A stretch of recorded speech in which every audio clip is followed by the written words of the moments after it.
I was going to talk this morning about the 1943 copper cent that was sold last night at the Heritage Auction, along with the unique and recently discovered a year ago 1943 Philadelphia copper cent with a bust cut. But a coin was shown to me Wednesday night at setup that has become one of the hot topics of the Bourse floor. And so I thought that that would be a much more appropriate, and it's actually a rarer coin than the 43 copper pennies. So I've actually brought the coin with me, and at the end of my talk, I'm not going to pass it around the audience, but you'll be welcome to come up here and hold it. It's in an NGC holder. I've been teasing all of my friends about it by telling them the story before I tell them what the coin is. But I think what I'm going to do is give you a short introduction. I'll tell you what the coin is, and I'll tell you the story. I started in the coin business full time in 1972 when I was 22 years old. I dropped out of college. And I worked for a year at a retail coin shop, a very large one in Los Angeles. And then I got hired by a large rare coin company in Beverly Hills called Numismatics Limited, where I worked for the next 13 and a half years. When I started, I was supposed to be helping the person who was running the rare coin department. But I had been interested in errors since I was about 8 or 9 years old. And my boss at Numismatics Limited allowed me to deal in error coins for the company as an aside. And what's happened over the last 46 years is that each year I did a little more business in errors. Instead of maybe 5% of the business in 1973, it was 10% in 74, it was 20% in 1975, to where now, in my own business for the last 30 years, errors are probably 85% of my business. An accomplishment for the error market that I never thought possible, because it was a very small market back then.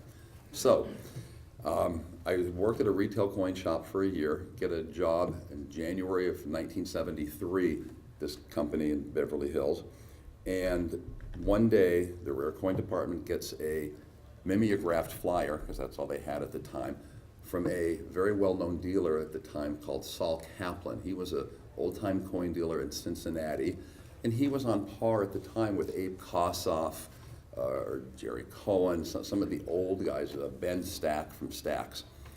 And the gentleman who I was learning about the rare coin market looked at the list, threw it over to me, and I look at the list, I'm trying to learn. The last coin on the back of the page in the pattern section was a coin that was described as an error, and it was pictured in the Judd book. If you're familiar with the original Judd book of patterns, is a blue book. They have an appendix that listed error coins. 4 coins were pictured, but he listed probably 100 mostly off-metal coins. An off-metal coin would be a nickel struck on a penny planchet, or a quarter struck on a nickel, or a Kennedy half-dollar struck on a dime, that type of material. The coin that was listed, the last coin on this page, for $1,050 was an 1851 $20 gold Liberty struck on a large cent. Fantastic coin, unheard of even back in 1973. It happened to be pictured in the Judd book, so I could see, went to the book and I could see what it looked like.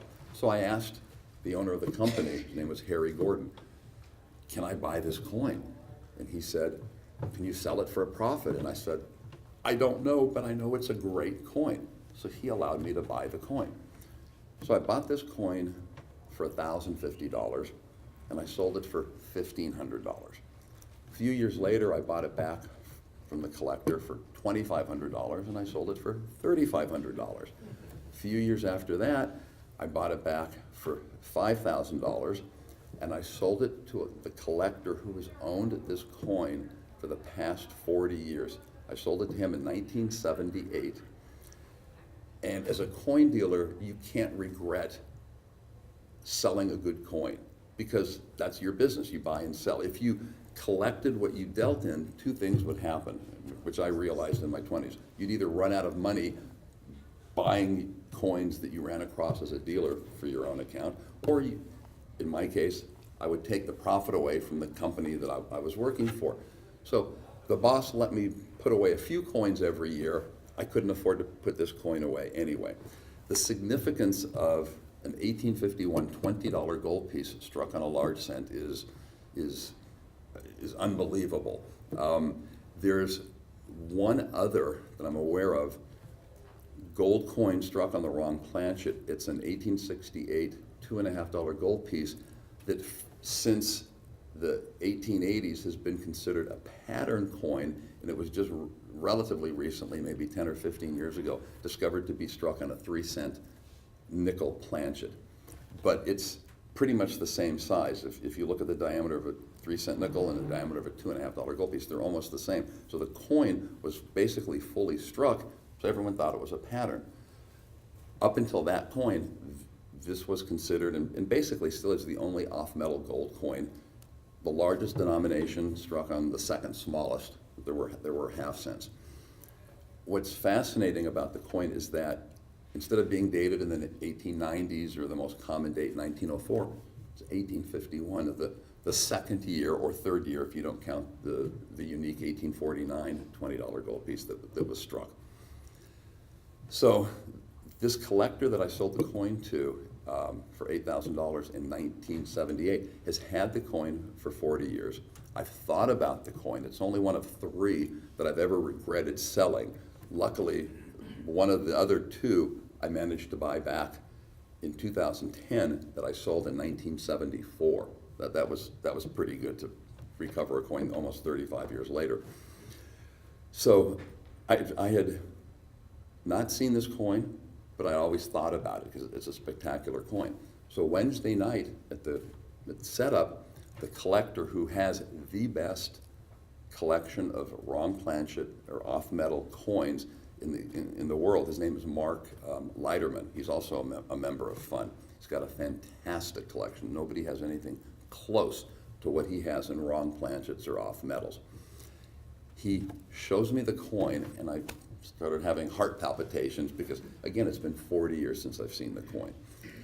And he allowed me to keep it in my showcase from Thursday morning till now to show to dealers. So I have had an incredible amount of fun showing to a lot of my old friends and other people who would appreciate the significance of it, this particular coin. And it's pretty much been one of the most talked about coins on the Bourse floor because off-metal coins or wrong planchet coins, the higher the denomination, as with any other error, the higher the denomination in general, the rarer the error. An off-center penny is worth $5 or $10, but an off-center Kennedy half could be worth $500, depending on the percentage off-center and other factors.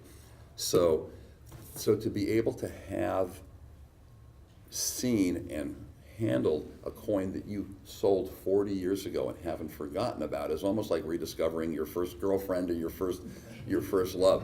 So it's been a highlight of the show, been the highlight of the year so far for me, and it's been one of the best gossip topics that's been on the Bourse floor. So the coin, which at the end, everyone's welcome to walk up and you can hold on to it. The reason why I'm being a little circumspect and not saying I'm going to pass it through is because the next question is, what is it worth today? Yeah, so that's the next subject. Is he selling? Pardon? No, he's not selling. He probably will not sell his collection for 20 years. And so this is, again, the first opportunity I've had to see it in 40 years, and I don't know if I'll ever get to see it again. But everyone wants to know value. He values the coin in excess of $500,000, $500,000. I happen to think that, to be more realistic, maybe from my dealer mentality, that it's probably more of a $250,000 to $350,000 coin. Although, if you're following Coin World and the numismatic press, you'll see that certain trophy coins, and that's what we call them, one-of-a-kind, rare, highest grade trophy coins, can bring outrageous prices. So the possibility exists, whether it's next year, or 10 or 20 years from now, that if there's 2 people that want this coin, it could bring $500,000. I think I could sell this to 3 different people today without a question for $250,000. So that's why I say 250, 350, maybe more. I sold this coin for $8,000 40 years ago, and it's worth let's say a third of $1 million today.